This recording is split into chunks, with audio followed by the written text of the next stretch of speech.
नमस्कार, आप देख रहे हैं न्यूज़ पीआर और मैं हूं आपके साथ रुचिका राज। बिहार में विधानसभा के उपचुनाव हुए, उपचुनाव के नतीजे भी आए और नतीजे बड़े ही दिलचस्प थे।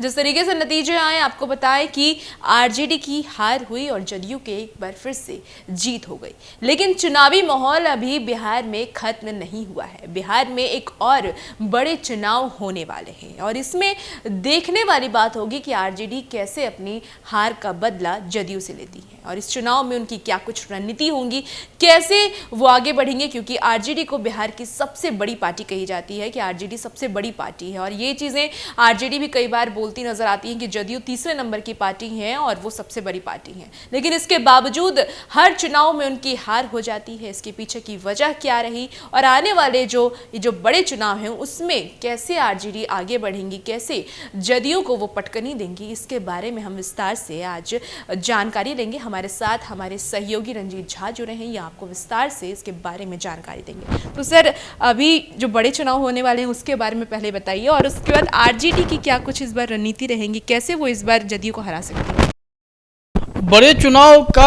अर्थ यह है कि पंचायत चुनाव से ऊपर के चुनाव। दरअसल जो बिहार विधान परिषद की जो संरचना है उस संरचना को भी समझिए और चुनाव बिहार विधान परिषद के सीटों पर ही होंगे। बिहार विधानसभा चुनाव जो होना है वो तो 2020 में हो गया और इस बार जो 2 सीटों पर हुआ वह उपचुनाव थे, यानी किसी के निधन के बाद खाली सीटों पर चुनाव कराए गए। ऐसे ही कुछ प्रक्रिया है बिहार विधान परिषद के लिए। आप जानते हैं कि देश भर में 6 ही विधान परिषद हैं और सबके संरचना अलग अलग तरीक़ों से की जाती है। बिहार में भी हर एक चीज़ का एक कोटा बना हुआ है। पंचायत चुनाव डिले होने के कारण इन सीटों पर अभी चुनाव होना बाकी है। कुल मिलाकर अगर देखा जाए तो 24 सीट ऐसे हैं जिस पर अभी चुनाव कराने होंगे पंचायत चुनाव खत्म होने के तुरंत बाद। चूँकि बिना पंचायत चुनाव कराए ऐसे सीट को बोलते हैं स्थानीय प्राधिकार कोटा।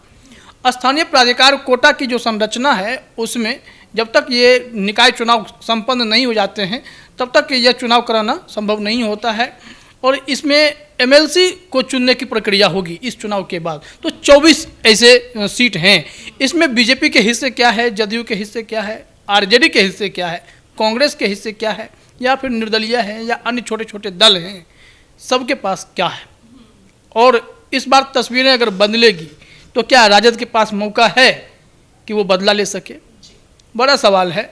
सबसे पहले तो आप इस संरचना को समझ लीजिए कि कैसे कैसे चीज़ें होती हैं और जो इंफॉर्मेशंस के मुताबिक जो आप देखेंगे बिहार विधान परिषद की वेबसाइट कोई भी खोल सकता है या अगर आप जनरल नॉलेज पढ़ते हैं तो आपको पता होगा कि 75 सीटों का हमारा बिहार विधान परिषद है, जिसमें से 27 जो है विधानसभा कोटे से भरे जाते हैं। विधानसभा कोटे का जो पावर है वो 27 सीटों पर करते हैं वो। उसके बाद जो है एक तिहाई करके फार्मूला है, 1/12वीं करके फार्मूला है। उस फार्मूला के हिसाब से सीटों का बंटवारा होता है। जैसे कि राज्यपाल का जो मनोनयन कोटा होता है 12 सीट उनके हिस्से जाता है, 24 स्थानीय प्राधिकार को जाता है। तो इस हिसाब से जोड़ेंगे तो 27 है, 24 है, 12 है, फिर ये हुआ और फिर आता है आपको शिक्षक कोटा और स्नातक कोटा। वहाँ पर भी चुनाव होते हैं, उसमें जो ग्रेजुएट लोग होते हैं वोट करते हैं, उसमें भी 6-6 सीटें जाती हैं। तो कुल मिलाकर के अगर इसको आप जोड़ते हैं तो यह 75 पहुंचता है, सारे को जोड़ें तो। अब इससे क्या है कि सब कुछ तो ठीक है। हाल ही में चुनाव भी हुए थे, जनवरी फरवरी में भी हम लोग इंतज़ार कर रहे थे कब होगा, किसके हिस्से क्या जाएगा, एमएलसी कौन बनेगा, तमाम अपडेट्स हम लोग दर्शकों को देते रहे। अब है स्थानीय प्राधिकार कोटे का चुनाव 24 सीटों पर। यही 24 सीट किसके हिस्से क्या है और राजद कैसे आगे बढ़ेगा, इस पर हम चर्चा करेंगे। और यहाँ भी कुछ जो है चीज़ें हलचल मची थी। कुछ लोग जो एमएलसी थे वो विधायक बन गए, खास करके 2 आरजेडी के जो हैं वो विधायक बन गए थे, जिसका मेरे पास नाम भी है, मैंने नाम नोट कर लिया था। रीतलाल यादव को कौन नहीं जानता है, और दिलीप राय, ये दोनों जो है वो बन गए। रीतलाल यादव खैर इंडिपेंडेंट खड़े थे, लेकिन राजद को साथ लेकिन समर्थन दे रहे थे। और इसमें अगर हम देखें तो एक जदयू के भी थे मनोज यादव, वहीं बीजेपी के 2 एमएलसी का निधन हुआ था, जिसमें एक हरिनारायण चौधरी समस्तीपुर से और दरभंगा से सुनील सिंह, इन दोनों का निधन हो गया था। तो इसके बाद फिर भी समय तो सबके पूरे होते हैं, 2015 में ही चुनाव हुए थे, तो 6 साल का कार्यकाल होता है और फिर होना ही है। अब देखना यह होगा कि लोकल बॉडीज़ कौन कौन सी हैं। स्थानीय प्राधिकार की अगर हम बात करते हैं, स्थानीय कोटा कहाँ कहाँ से होता है, सबके पास हमारे पास पूरी लिस्ट है कि पटना है, नालंदा है और गया, जहानाबाद, अरवल मिलाकर के एक कोटा है। उसके बाद औरंगाबाद, नवादा, भोजपुर और बक्सर मिलाकर के एक है। रोहतास, कैमूर मिलाकर के एक है। सारण है, सिवान है, गोपालगंज है, पश्चिमी चंपारण है, पूर्वी चंपारण है। इन सब से कोई ना कोई जो है एमएलसी है। हर एक पार्टी का अलग अलग नाम दिए जाते हैं। मुजफ्फरपुर के हैं, वैशाली है, सीतामढ़ी, शिवहर मिलाकर के फिर एक है। दरभंगा है, समस्तीपुर है, मुंगेर, जमुई, लखीसराय और शेखपुरा मिलाकर के एक है। बेगूसराय और खगड़िया मिलाकर के एक होता है। सहरसा, मधेपुरा, सुपौल का एक होता है। भागलपुर और बांका का होता है। मधुबनी का है। उसके बाद फिर पूर्णिया, अररिया, किशनगंज का है और कटिहार का है। कुल मिलाकर के 24 है। दरअसल इसमें डायरेक्ट पब्लिक इन्वॉल्वमेंट नहीं है स्थानीय प्राधिकार में, लेकिन जो लोकल बॉडीज हैं उनके इन्वॉल्वमेंट हैं। इसके बारे में कहा जाता है कि इसमें ऐसे ही लोग जीत करके आते हैं जो धन बल होते हैं, कुबेर होते हैं, धन से जो सामर्थ्यवान होते हैं, पैसा बहुत है, तो ऐसे लोगों का ही पावर काम आता है। तो बीजेपी हो, आरजेडी हो या हर कोई ऐसे व्यक्तित्व का चुनाव करता है और जो कि पैसे खर्च कर पाते हैं। ये आरोप ऐसे लगते हैं, लेकिन यहाँ कहा जाता है, ऐसे आरोप हैं कि एक एक वोट के लिए कम से कम 10-10 हज़ार रुपये खर्च करने पड़ते हैं। 10,000 खर्च करेंगे तो कोई मुखिया तैयार होगा वोट देने के लिए। और इसमें चुनाव आयोग हालांकि गाइडलाइंस जरूर तैयार करता है कि आप कितने वोट ये पैसे खर्च कर सकते हैं किसी भी चुनाव में। तो ये क्या होता है कि जो पार्टियां होती हैं वो दिखाती हैं कि हमने अपने चुनावी फंड से पैसे निकाल करके इन्हें दिए हैं खर्च करने के लिए। दरअसल होता उल्टा है। यही जो धनबल वाले आदमी हैं जिनके पास बहुत पैसा है, ये लोग जो है पैसा पार्टी के फंड में चंदा देते हैं, वही पैसा घूम करके इनको मिलता है और फिर ये जा करके खर्च करते हैं। ऐसे वोटों पे इन लोग पकड़ बनाते हैं और इसी में जो आगे बढ़ता है वो जीतता है। अब बार बार जो है सत्ता पक्ष ये आरोप लगाता रहा है कि राजद के पास पैसा बहुत है, धन अर्जन बहुत हुआ है, संपत्ति अर्जित बहुत हुई है। लेकिन अब अगर आप इस स्थानीय प्राधिकार कोटे के पूरे हिसाब को देखेंगे, हाँ, तो आपको बड़ा क्लियर हो जाएगा कि सबसे ज़्यादा जो धनबल वाले आदमी भाजपा में हैं। 11 एमएलसी स्थानीय प्राधिकार के भाजपा के हैं, 24 में से 11। जो इंडिपेंडेंट 2 थे, एक तो रीतलाल यादव जो विधायक बन गए, लोजपा की नूतन सिंह, एक ये हैं, कांग्रेस से एक राजेश हैं। उसके बाद हम लोग बात करते हैं कि आरजेडी में 4 ही हैं। अब आप तय कर लीजिए कि कौन ज़्यादा है। हाँ, पैसा किसके पास है और किसको चुना जाता है, कौन ज़्यादा पैसा खर्च करता होगा।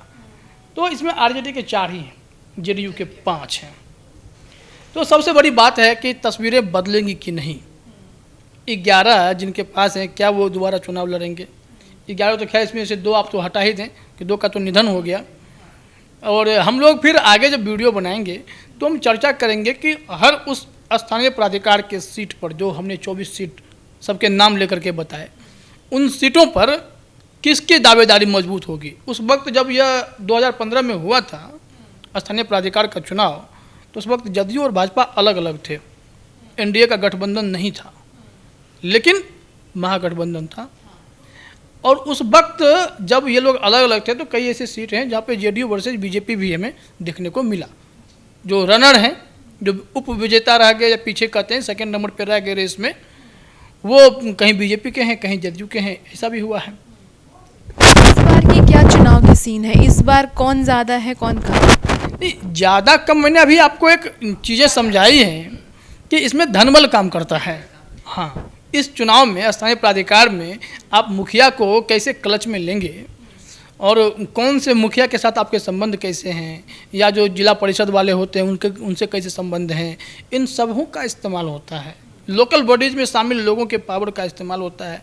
अगर एक मुखिया का वोट पड़ा है तो उसका कैलकुलेशन होता है, तो उससे तय हो पाएगा कि किसको कितना वोट पड़ रहा है। हाँ, तो यहाँ पर देखना यह होगा कि क्या तेजस्वी यादव जो बातें करते हैं कि हमारी पकड़ है, ज़मीनी पकड़ है, हमने गांव तक लोगों को ठहरने पे मजबूर कर दिया, या लालू प्रसाद यादव जिसके लिए जाने जाते हैं, या तेजस्वी यादव जिसके लिए जाने जाते हैं, वो वहाँ पर जाएंगे तो क्या पंचायतों में उनके जो काम करने वाले कार्यकर्ता हैं, पार्टी वर्कर्स हैं, उन्होंने उतनी पकड़ बनाई कि नहीं, उस मुखिया के बीच में, उस लोकल बॉडीज़ के लोग, वार्ड सदस्य जो भी होते हैं, तमाम लोग, जिला परिषद के लोग, इन सब लोगों के बीच में, ताकि वो जो मोटिवेट कर सकें किसी को वोट देने के लिए या फिर पैसा खर्च कर सकें।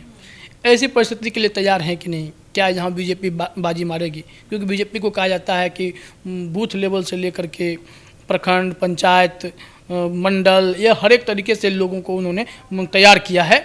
जो लोग खड़े होते हैं वो जाकर के पार्टी के लिए काम करते हैं और लोगों को, चाहे जो कोई लोकल बॉडीज़ के लोग हैं, उन लोगों को वो हमेशा तैयार रखते हैं कि आप हमारे साथ खड़े रहिए।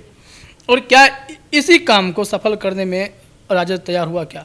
हालांकि यहाँ पे एक चीज़ और देखना पड़ेगा कि जो स्थानीय प्राधिकार का चुनाव होगा तो बीजेपी के जो भी उम्मीदवार खड़े हुए, इस वक्त हो सकता है जहाँ जहाँ बीजेपी के खिलाफ जदयू के खड़े हुए या जदयू के खिलाफ बीजेपी के खड़े हुए, क्या वो लोग अपने पार्टी को ये समझाने में होंगे, सफल होंगे कि बीजेपी वाले सीट पर जदयू को मिलना चाहिए या जदयू वाले सीट पर बीजेपी को मिलना चाहिए, या जो लोग जीत रहे हैं उन्हीं को टिकट दिया जाए?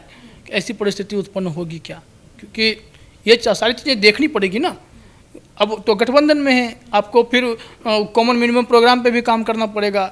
जो सीएमपी बोलते हैं, किसी भी पार्टी जब गठबंधन करती है तो एक कॉमन मिनिमम प्रोग्राम बनता है।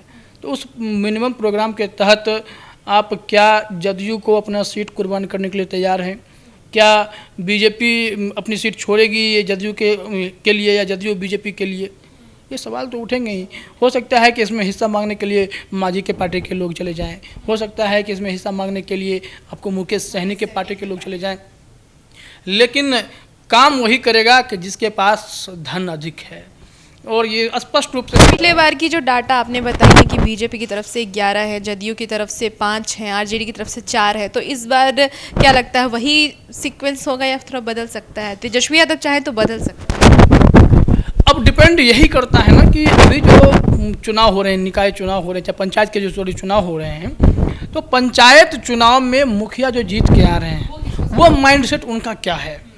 क्या वो भाजपा समर्थक हैं, क्या वो जदयू समर्थक हैं, क्या वो लालटेन छाप के दीवाने हैं? तो इन सब चीज़ों को भी तो देखना पड़ेगा। उसके अलावा फैक्टर काम करेगा कि जिसने किस कैंडिडेट के लिए कितना खर्च कर दिया, किसने अपनी बातों से उन्हें प्रभावित कर दिया, वो अगर आकर के वोट करेंगे। लगभग चुनाव आयोग का आपने जैसा बताया कि चुनाव आयोग की तरफ से भी एक गाइडलाइंस आती हैं कि इतने खर्च ही आपको करने हैं, तो ये उम्मीदवार तो तय नहीं करेगा ना कि वो कितना खर्च करेगा। मतलब ऐसा भी हो सकता है कि आप जितना मन चाहे उतना खर्च कर सकते हैं। चुनाव में ऐसा नहीं है खर्च कर सकते हैं कि आप अपने मन से बेतरतीब खर्च कर देंगे, तो फिर पैसा एक पावर हो गया ना। पैसा अगर पावर हो जाए तो फिर कुछ भी हो सकता है। तो चुनाव आयोग इसी को कंट्रोल करने के लिए मॉनिटर करता है कि आप लिमिटेड अमाउंट में पैसा खर्च करेंगे, आपके विज्ञापन करने का तरीका क्या होगा, प्रचार करने के लिए किस गाड़ी का इस्तेमाल करेंगे, ये सारी चीज़ें स्पष्ट होती हैं। लेकिन लोग जुगाड़ लगा लेते हैं, व्यवस्था हो जाती है। इस वजह से मैंने कहा कि ऐसा आरोप लगता है कि एक एक वोट के लिए 10-10 हज़ार रुपये एक कैंडिडेट खर्च कर देते हैं। तो यही सब देखना होगा। बिहार में अब 8,000 से अधिक मुखिया हैं, तो उसमें किसके हिस्से क्या आता है। लेकिन यहाँ एक मौका तो है कि तेजस्वी यादव यह कह सकें कि हम 4 की जगह हम 11 पे आ सकते हैं, क्योंकि बिहार की बड़ी पार्टी है, सबसे अधिक विधायक इनके हैं।